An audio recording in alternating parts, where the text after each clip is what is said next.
Salut, c'est Max, bienvenue dans ma séquence. On va découvrir ensemble un smartphone que j'avais très envie de tester, c'est le Xiaomi Mi 10T Pro. On va voir ce qu'il a dans le ventre, mais d'abord, on va éventrer la boîte. Juste avant de commencer, tu peux mettre un petit pouce bleu, tu verras, tu te sentiras bien après avoir fait une telle action. On va pas s'étaler sur la boîte parce que je sais que tu t'en fous de la boîte, et t'as raison. C'est comme quand tu commandes une pizza, ce qui t'intéresse c'est la pizza, pas la boîte.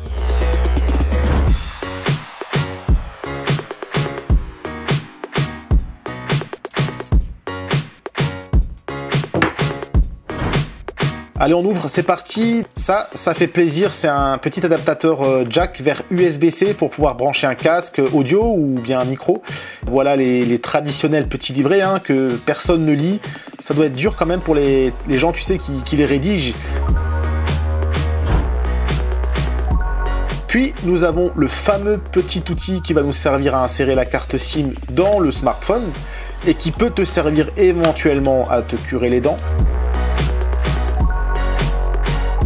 On retrouve encore une fois les caractéristiques principales du smartphone, à savoir son capteur photo, bien sûr, de 108 millions de pixels. Et bien sûr, son fameux écran de 144 Hz. Son processeur Qualcomm Snapdragon 865, qui est donc un processeur haut de gamme, très puissant. Et enfin, sa grosse batterie de 5000 mAh, qui signifie milliampères-heure. Ça, c'est sans doute le meilleur moment du déballage.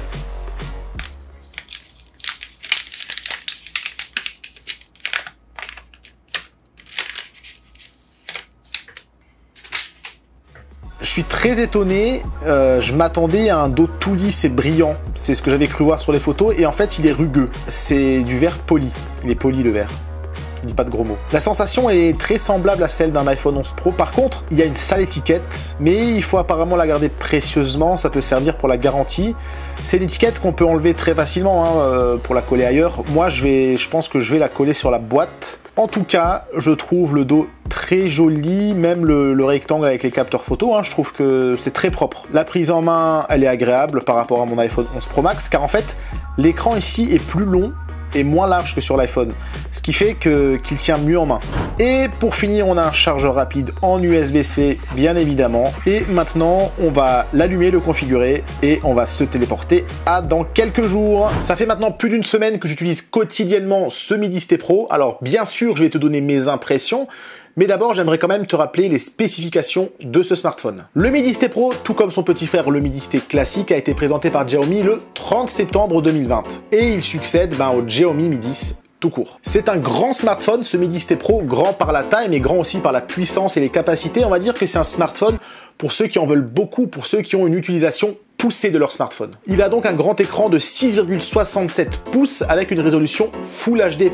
Par contre, pas de dalle OLED, c'est une dalle LCD cet écran, mais attention, elle est très bien calibrée cette dalle, et moi personnellement, je l'aime beaucoup cet écran, c'est un des plus beaux écrans que j'ai pu voir sur un smartphone. La luminosité, le contraste et le respect des couleurs sont à mon avis vraiment très bons. Et il a quelque chose en plus cet écran, c'est un taux de rafraîchissement de 144 Hz, et ça c'est très rare sur un smartphone, et ça lui offre une incroyable fluidité, et c'est vraiment très agréable à l'usage. Il possède un processeur Qualcomm Snapdragon 865 qui fait partie des processeurs les plus puissants du monde. Je crois d'ailleurs que le seul qui est au-dessus du 865, c'est le 865 Plus de chez Qualcomm également. Il possède également 8 Go de RAM et 128 Go de stockage, et toutes les spécifications que je viens de citer en font un smartphone parfait pour le gaming. Il fera tourner tous les jeux en 3D avec les graphismes poussés au max sans broncher. Il possède d'ailleurs une fonction intéressante qui s'appelle Game Turbo et qui, comme son nom l'indique, va décupler la fréquence du processeur lorsqu'on va jouer à un jeu et va s'adapter en fait au jeu auquel on est en train de jouer. Le Mi 10T Pro est compatible 5G, c'est bien.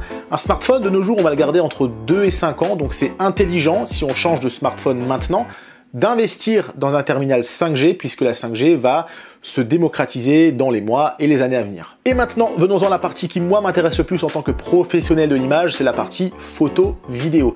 Le Mi 10T Pro dispose de 3 capteurs photo au dos, un grand angle de 108 mégapixels équivalent 24 mm, un deuxième ultra grand angle de 13 mégapixels équivalent 15 mm, puis un troisième, c'est un objectif macro de 5 mégapixels équivalent 23 mm.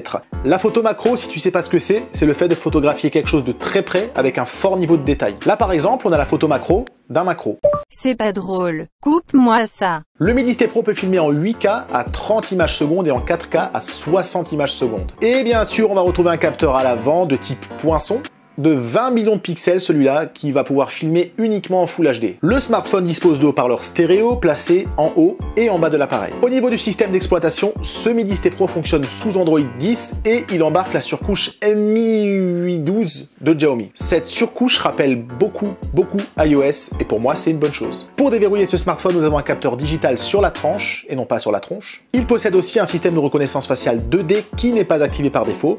Tu vas devoir l'activer toi-même. Et on va quand même dire un mot sur la batterie, c'est une grosse batterie et c'est le moins qu'on puisse dire puisque avec ses 500 mAh, c'est 5000 et non 500 mAh. Elle va permettre au smartphone de durer plus de 2 jours et demi avec une utilisation normale. C'est un smartphone haut de gamme, son prix par contre, lui, n'est pas haut de gamme puisqu'on le trouve à partir de 599 €, c'est en gros la moitié d'un iPhone 12 Pro Max. Et justement, depuis un an, j'utilise quotidiennement un iPhone 11 Pro Max dont je n'arrive absolument pas à me passer. Je fais beaucoup de choses sur mon iPhone 11 Pro Max. Je joue, je consulte les réseaux, mais surtout, je travaille.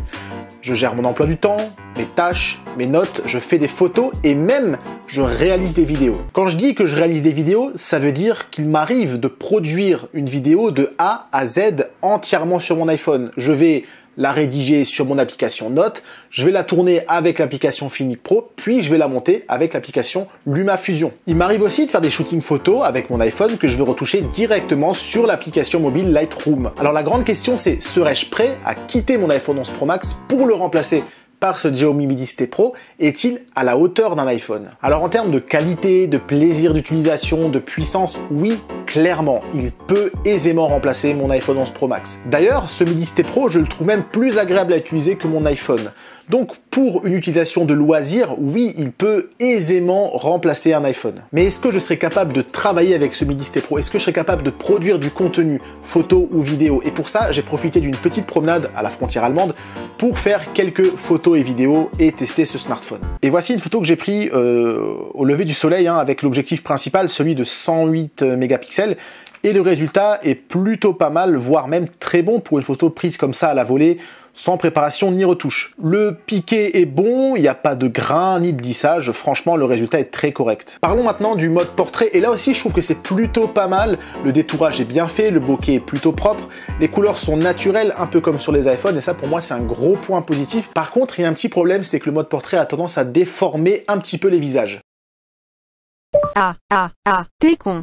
Non, en vrai, c'est pas mal du tout. Ce mode portrait, le faux bokeh est propre, comme j'ai dit, et les couleurs sont plutôt naturelles. Et en vidéo, alors, oui, il filme en 8K, mais bon, monter de la 8K, c'est compliqué, c'est pas forcément utile. Nous, on va se focaliser sur la 4K. J'ai filmé ce plan, non pas avec l'appli de base, mais avec Filmic Pro, application que je te recommande vivement pour filmer avec ton smartphone.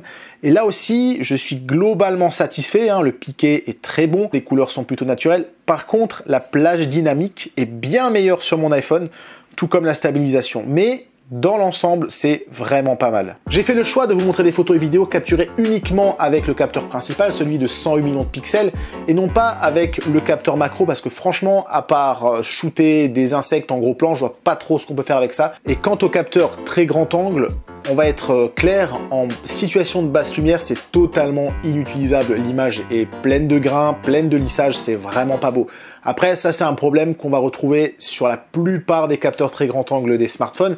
Il va vraiment falloir de très bonnes conditions de lumière pour avoir de beaux résultats. Donc oui, je pourrais produire du contenu avec ce smartphone, je pourrais faire de la photo, je pourrais même filmer des vidéos pour des petits reportages, des vlogs, des choses comme ça, des stories.